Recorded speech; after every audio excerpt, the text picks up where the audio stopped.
Buyurun. Bismillahirrahmanirrahim. Elhamdülillahi Rabbil alemin. Vessalatu vesselamu ala Resulina Muhammedin ve ala alihi ve sahbihi ecmain. Welcome back, everybody.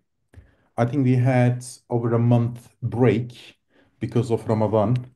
So we didn't want to interrupt people's Ramadan routine. So we decided to take a month break. So we are back. So I will just give you a quick recap what we are doing and where we are at in case this is your first lesson or first video for that matter. I will just share my screen and quickly give you the outline of the project. So when we kicked off this project in September, we decided to pick top 10 most popular and relevant topics from Bediüzzaman Said Nursi's Risale-i Nur collection. It's a vast collection of books, up to 6,000 pages. Very difficult to read everything, especially, in this day and age, people sort of quite reluctant to read, let alone finish Risale-i Nur, which is around 6,000 pages. So the idea was uh, to have one lecture every month and cover each of these topics. Obviously, I'm going to share the original text, and the idea is to promote the text rather than me talking and telling the world what I feel and what I think when I read Risale-i Nur. It's not the purpose. I'm not the focus of this project. The focus is Risale-i Nur itself. So we would like to give you a bit of a taster so that you can get hooked and you can just go ahead and study in your own time. The entire collection is available that I'll be sharing shortly. And there are also printed versions available. If you're keen, you can go ahead and grab one. But the good news is, uh, I sort of started this project back in 2012, long time ago. I was delivering lectures for English speaking audience, and eventually I have decided to make a reader which is around 300 pages. So all these chapters are actually from the book, selected readings from Risale-i Nur. So it is basically a mini pocket-sized Risale-i Nur. If you think you cannot uh, read the whole thing, you can always get one of these and read from the old-fashioned paperback. So where we are at the moment. Remember, we started in September, and we also wanted to have some sort of digital library because I mean, personally, I know my learning adventure.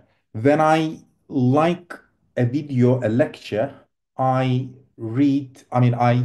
watch all the videos in the series, add them to my favorites, and I revisit and rewatch them. So this was our another idea. We wanted to have sort of series one, lecture one to 10, a digital collection. So it's going to be available on YouTube. You can just go back and forth and pick the ones you want to listen or watch. So the first lesson, I gave a brief introduction to Risale-i Nur, Nursi, his life, his discourse, and what is Risale-i Nur all about. I think it was an interesting and valuable lecture. You can always go back and have a look. Then we read our first piece from Risale-i Nur. It was The Purpose of Existence. And the second lesson, which is month three, was Problem of Evil and Suffering. So it was quite popular. The fourth one was Divine Determining, Qadar. And just before Ramadan, we talked about materialism, evolution, is matter eternal? Can things turn from one form into another? Or can species change forms, etc.? So we looked at that, and this is our sixth lecture. So April the 16th, and today we are going to talk about the logic behind worship and supplication. So at this point, we assume the listener, the audience, is convinced that there is a maker. That maker is God sending a messenger, establishing a way of life, that's religion, and part of which is doing five daily prayers. As Muslims, we are supposed to do five daily prayers. Morning one, that's Fajr, noon, that's Zuhur, late afternoon, that's Asr, sunset, that's Maghrib, and evening, that's Isha. So we have to do five daily prayers. Salah is the Arabic, or if you are a bit Persian oriented, it is namaz. But I would like to use the term prayer, although English language is a bit funny. I use the word prayer for salah, five daily prayer, and opening your hands and asking for a favor from God. That's I use supplication.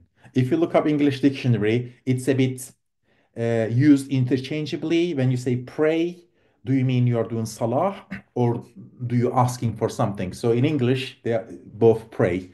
But in my translation, I stick to prayer for namaz, salah, and supplication for dua. Okay, so that is the bottom line. So today we are gonna read Nursi's writings on the logic of worship, prayer. Why should we do it? Well, we are doing it because we were ordered to do it, but we should get convinced. So I'll tell you a bit of a memory of the piece we're going to read. It is from the words, and it is the fourth word. Fairly short. When I got introduced to Risale-i Nur many, many years ago, I was quite young. But I was doing my prayer five times a day, although a bit reluctantly. I was doing it because mom asks if I have done it, etc.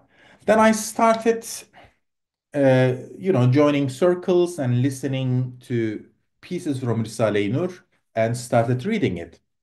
This was the fourth word, was my earliest and sweetest memories of my exposure to Risale-i Nur.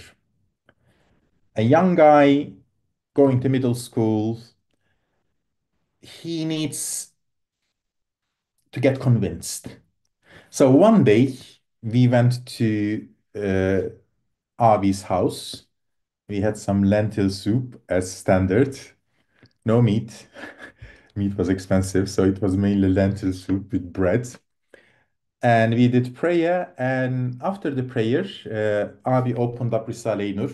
He grabbed the words, and he opened this bit, and he read this story.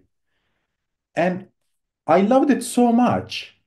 I thought this is how Islam should be taught to people.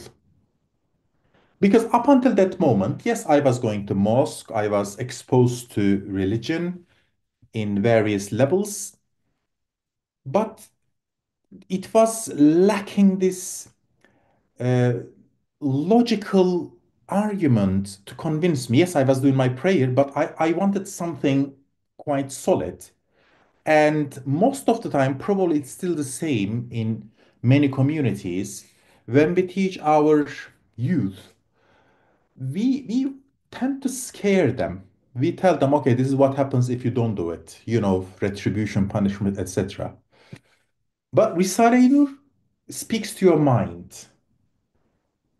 You just listen, you say, yeah, it makes so much sense. Look, it's not scaring me off. It's not threatening me with any punishment at the end. It is just telling me, okay, this is the case. What do you think? And you say, yeah, 100%, this makes sense. So this is My first yes, thumbs up moment. And this is one of the earliest pieces that made me fall in love with the logic and the teachings of Risale-i Nur and Nursi's method for that matter. Okay, the fourth verse, fairly short, fairly straightforward. And I think it's one of the foundational key pieces, logical argument that everybody, every Muslim, every practicing Muslim, or non-practicing Muslim for that matter, should be very familiar. So what is the deal? So let's start reading the text because, as I said, the focus is the text, not me or not my childhood memories. Right. The fourth word. Bismillahirrahmanirrahim, in the name of God, the merciful, the compassionate. The prescribed prayer are the pillar of religion. This is one of the famous sayings of the Prophet ﷺ. Tirmizi is one of the collectors of the prophetic expressions and traditions. The most famous one is Bukhari. Probably you heard of him. Then there is Muslim. There is Tirmizi.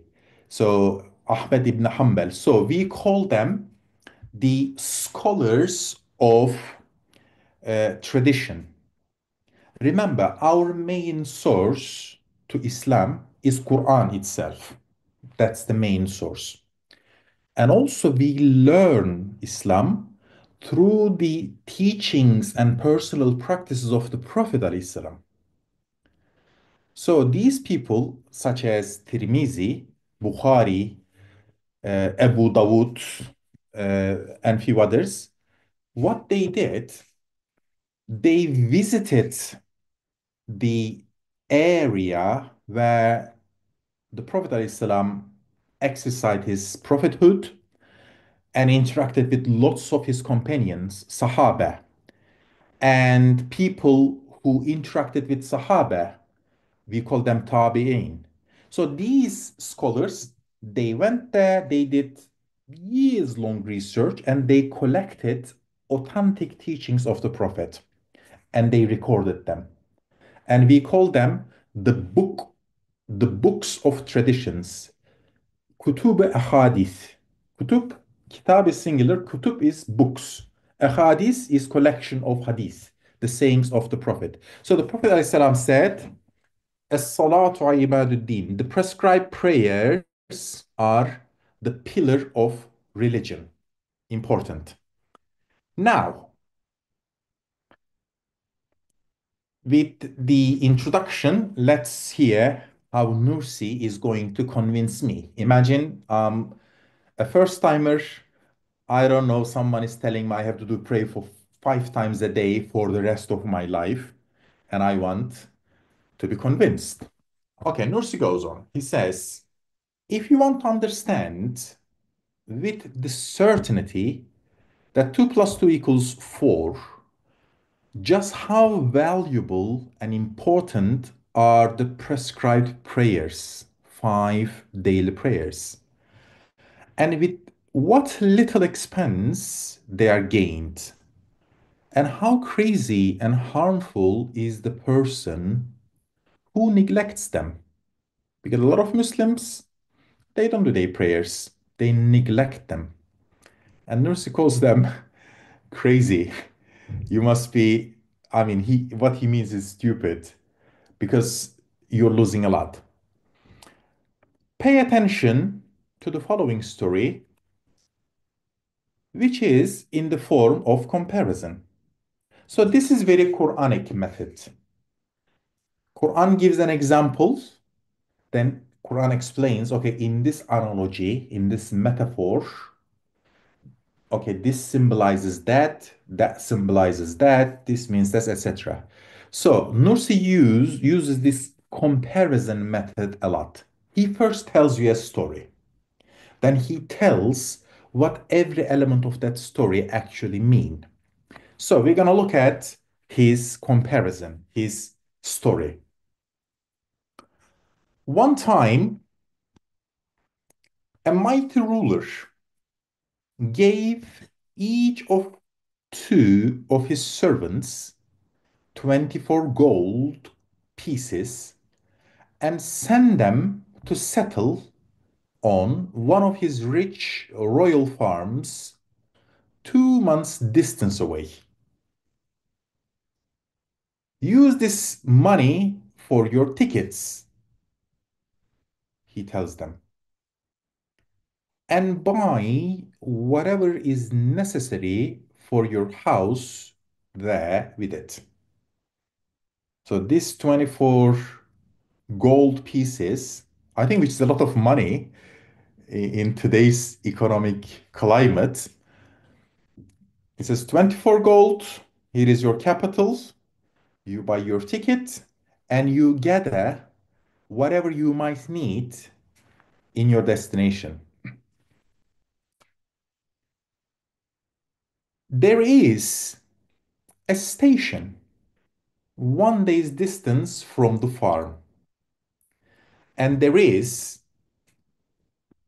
both road transport and a railway and boats and aeroplanes. It is quite an interchange.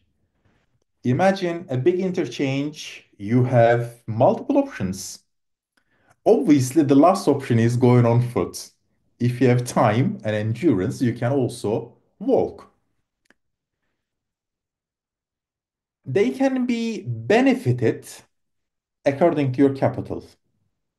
If you have good money, you can fly first class with, I don't know, Emirates or Qatar or someone posh.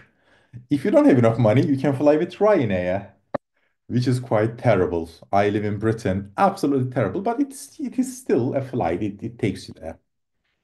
Or you can, if you have less money, you can take a train, or you can take Felix bus, which takes ages, or boat. Options are endless, but it depends on your capital, how much money you got in your pocket. The two servants set off after receiving these instructions. They put their 24 gold in their pockets and they set off. Remember the journey. The first stop is the interchange where you can get on a plane or whatever. Then there's a long distance. Then there is the farm to settle. This is the journey. So they set off after receiving these instructions. One of them was fortunate so that he spent a small amount of money on the way to the station. And included in that expenses was some business so profitable and pleasing to his master that his capital increased 1,000-fold. I think he also bought some good shares, stock shares, or maybe he made some investment. So basically, he increased the money. This is the first guy. As for the other servant, usually in this type of stories, you got a good one and a stupid one. As for the other servant, since he was luckless and layabout, he spent 23 pieces of gold on the way to the station, wasting it on gambling and amusement. He spent 23 gold already, and he spent it on some silly stuff. He didn't invest or he didn't buy anything useful for the farm. He just played some scratch cards and some lottery and he lost the money. A single gold piece remained. Now, these two guys met at the interchange, at the station.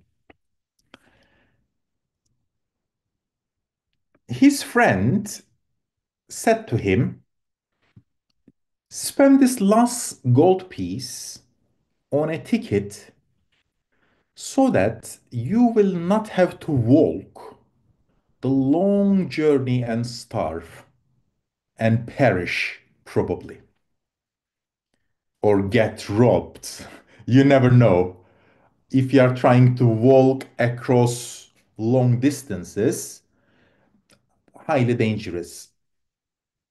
Very, very wise advice. He said, look, you got only one gold piece left, which by which you can buy a ticket and you can get to the farm. He continues, moreover, yes, you messed it up. Yes, you wasted your money on gambling and amusement and silly stuff. But our master is generous.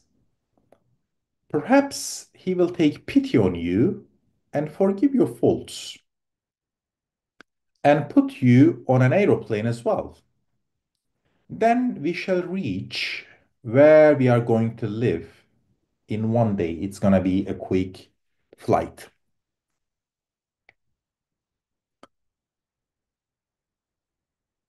Otherwise,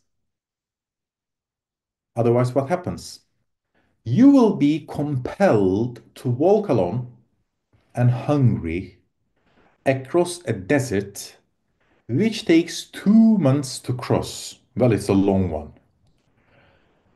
The most unintelligent person can understand how foolish, harmful, and senseless he would be if, out of his obstinacy, he did not spend that single remaining gold piece on a ticket, which is like the key to a treasury, and instead spend it on vice for passing pleasure.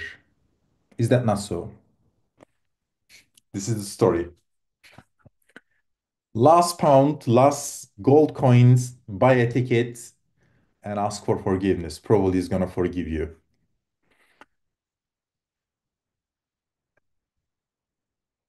Oh, you who do not perform the prescribed prayer, and oh, my own soul, which does not like to pray.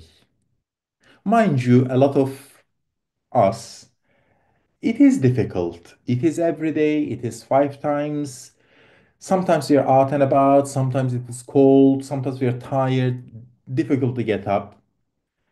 And we are just ordinary believers. We are not very strong, sturdy people of faith. So we generally find it difficult. And Nursi says, oh, my soul, which does not like to pray. It is difficult. Listen, the ruler. Now, let's explain what this story all about. Who is who? What does everything represent in the story? The ruler at the start of the story who gave 24 golds to two of his servants. So that ruler, the ruler in the comparison is our sustainer and creator. That is God. That's Allah Ta'ala. وَلِلَّهُ مَثَلُ الْأَعْلَى. Allah is above all comparisons and examples. But this is just to bring it closer to our understanding. So the ruler is God. Of the two traveling servants, one represents the devout who perform their prayers with passion, with consistency, and with perseverance. The heedless, the other one, the second one, is the heedless who neglect their prayer. So this is for two Muslim guys.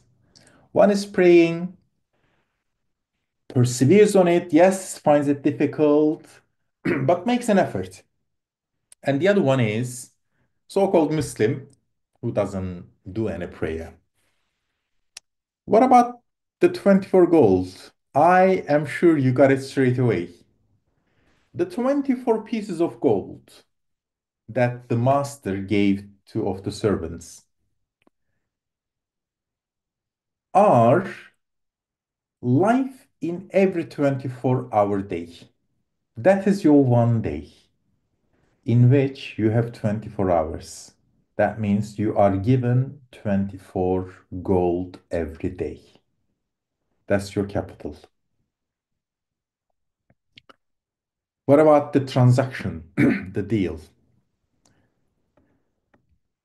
the destination? And the royal domain, the destination is paradise. What about the station? You know, the interchange where you could take plane, train, buses, boats, whatever. The station is the grave. So that is where everybody will go.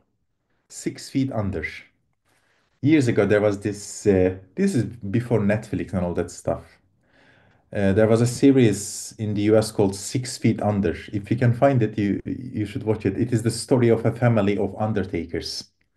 Undertakers are people, they take dead bodies, they wax and dress them up, and they dig 6 feet, which is 180 centimeters. 6 feet is 180 centimeters. 6 feet under means how deep an average grave is. So they dig 6 feet, 180 centimeters, put the body and bury it. So the series was called 6 Feet Under, a story of caretakers, undertakers. I think that's something similar these days. It's called ghassal, the person who washes the dead body. Yeah, grave. It is unescapable destination. Everybody will go. Everybody. كل نفس ذائقة الموت. Everybody will taste that, and everybody will go to that station. That is grave. قبر. Mezar. Remember, we talk about journey, plane, trains, etc. And the journey is man's passage to the grave and on to the resurrection and the hereafter. When you die, you don't become worm food because this is my shirt. It's a quite nice one. It was one of my favorite years ago. This is my shirt. When I take this off, what happens to me? Nothing. It is still me. I just changed my shirt. That is similar. Your body is another layer of shirt. Your body is not you. So, for example, you have an accident, you lose your arm. You have a haircut, you lose your hair. But what happens to you? Do you change? No, you're still same you. Your cells renew. You don't have the same body you had 10 years ago. So this is something transient. It changes. So you die, you rot, you decompose, but you still exist because it is just your dress, your shirt, your skin, your organs. They rot away, but it doesn't matter. You're still you. That's your ruh. That's your soul that matters. Resurrection and the hereafter, that is the journey. In a short anecdote here, when your body rots, you don't cease to exist because you are not your body. This was the statement. I'll give you a very good example from modern law. So this guy was a scientist, a biologist for that matter, very clever. He commits a crime and he got caught 10 years later. And the judge says, right, we have evidence, we got CCTV footage, You committed this crime, so I'm gonna sentence you to so many years in jail. And the biologist criminal says, hang on, judge, you cannot do that. That person is not me. Look, he's small, skinny. Look at me. I'm old, gray. Look, all my cells change. It's not the same person. What does the judge says? No, it's same you. You see, even in modern law, your body may change, but law still applies, takes you as an individual because they take your soul as the responsible entity. It is the rule in this country, in this world. You commit a crime when you're 18, you get caught when you're 60, you're still accountable. You change it. None of the cells are the same in your body. But no, it is the soul that matters. So when you die, your body may rot, but you're gonna get resurrected in the hereafter. And people say, how is this possible? Come on. It is your soul and the body is just a layer of dressing. Coming back to the story, I know we are running short of time. This is usually what happens. You start reading Risale-i Nur, and before you know it, time just flies. Men cover that long journey to different degrees according to their actions and the strength of their fear of God. Some of the truly devout have crossed 1,000-year distance in a day like lightning, and some have traversed a 50,000-year distance in a day with the speed of imagination. So, your life, you die, you go 6 feet under, you rot, but you're waiting there. What are you waiting for? You are waiting for Yawmul Qiyamah, Armageddon, and resurrection. You're gonna get resurrected. That is the court. That's where the judgment is gonna take place. And afterwards, you're gonna get reward in paradise or retribution in hell. So that waiting also matters. Because what happened to people died 1,000 years ago? Well, they're still down there. Well, they are rotten. Their body disappeared, but their soul is still waiting there. It's like a waiting lounge before your flight. You're waiting there. It's called barzakh. The time you spend in the grave from the moment you die to the moment you get resurrected on Yawm al-Qiyamah is barzakh. And it matters because your treatment there is direct reflection of your destination. I'll give you an example. Lots of examples today. Let's say you are on budget and you want to fly with Ryanair, 999. You're gonna fly, but it's Ryanair. And also imagine you have saved a lot of money and you bought an expensive ticket with Emirates, a good, very good airline. You get to the airport. You got security, the queues, you wait in common area, no one gives you nothing, you have to spend all your own money for snacks and coffee, etc. You're still at the airport. Or the second person, I'm sure you have seen videos on YouTube. A limo comes to your villa to pick you up. You have your cold drink and snack in a limo, they take you to the airport. They do your luggage and passport and everything, and you go straight to the first class lounge. You got neck massage, foot massage, you're eating, drinking, enjoying.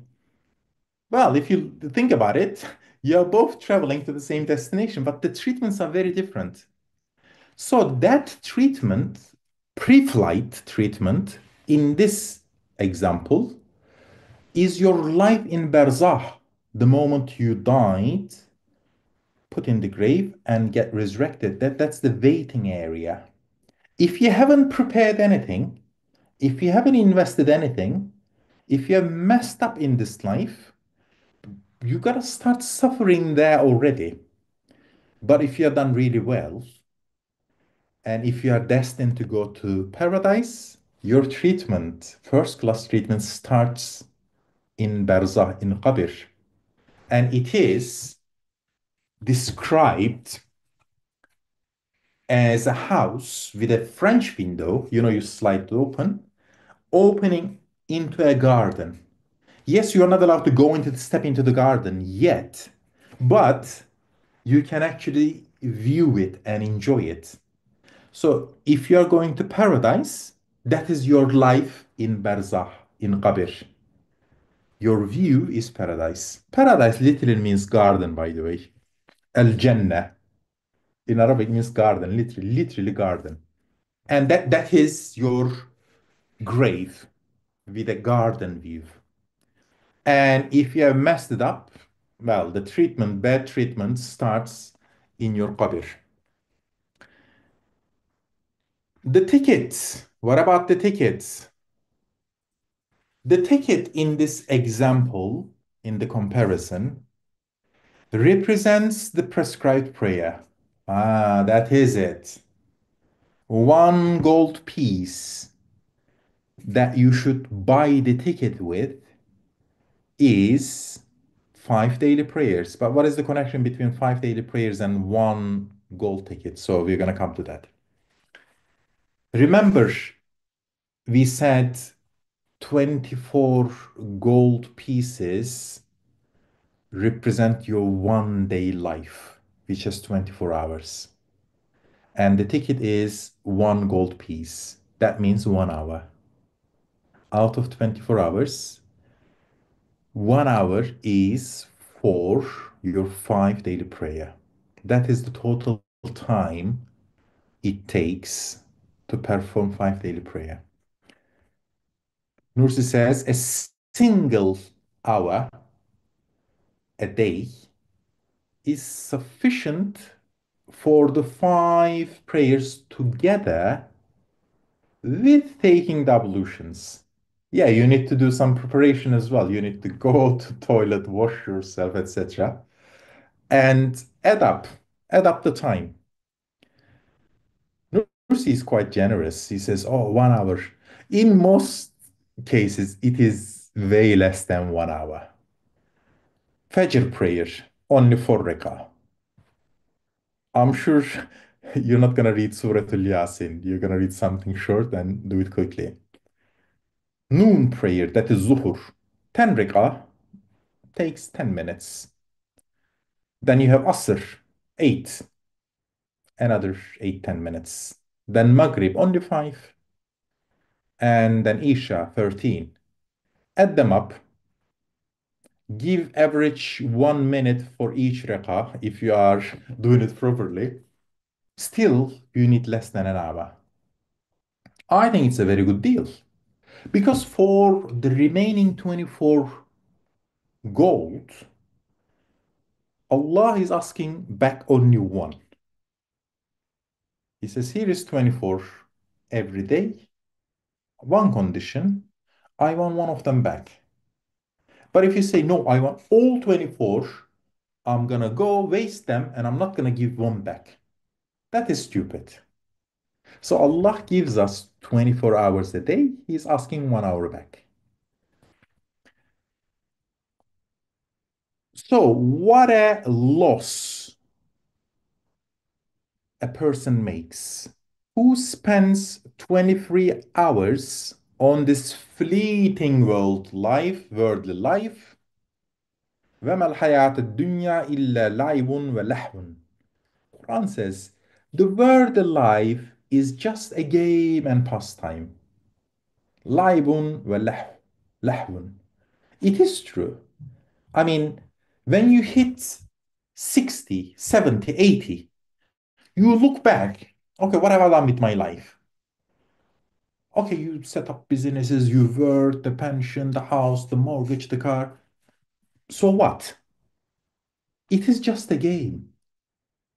I mean, you can live a life with £1 million mortgaged house and a Tesla, or you can live a life in a nice, quiet village cabin without any electronics, any fancy gadgets, any cars.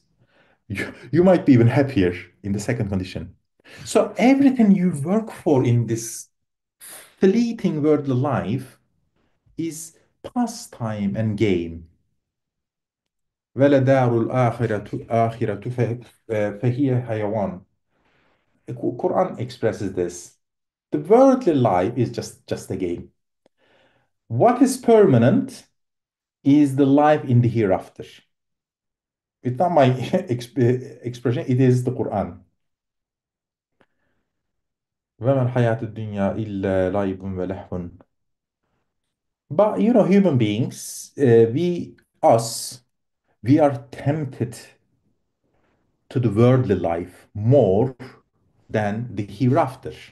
Imagine you have options. There is some feast or some game, some activity, some show on Netflix, and also it is prayer time. Which one are you inclined towards? You say, oh, let me and see the end of the game. Oh, let me and see the end of the show. We know, as Quran clearly says, this is just a game. You're just wasting your time. What goes with you is your investment for the hereafter. So the worldly life is fleeting and the person fails to spend 1 hour on the long life of the hereafter. How he wrongs his own self, how unreasonably he behaves. For would not anyone who considers himself to be a reasonable understand how contrary to reason and wisdom such a person's conduct is, and how far from reason he has become? If, thinking it reasonable, he gives half of his property to a lottery in which 1,000 people are participating, and the possibility of winning is 1 in 1,000, and does not give 1/24th of it to an eternal treasury, where the possibility of winning has been verified at 99 out of 100. This is guaranteed investment. You put that one gold a day for your salah, five daily prayer, and your chance of winning is 99%. But human beings, they invest in everything, risk everything, and get nothing. Moreover, the spirit, the heart, and the mind find great ease in prayer, and it is not tiring for the body. There is a type of that, tiring for the body. Furthermore, with the right intention, niyyah, all the other acts of someone who performs the prescribed prayers become like a worship. Between the two prayers, if you have intention to do the next one, your time between two prayer is also counted as worship, ibadah. He can make over the whole capital of his life to the hereafter in this way. He can make his transient life permanent in one respect. That was it. 1.5 page, beautiful presentation, beautiful mathematical argument. And as I said, when I read this, I said, that's it. I am never giving up my prayer. So, yeah, I think we are just about out of time. And let me have a look. Okay, so I finish here. سبحانك لا علم لنا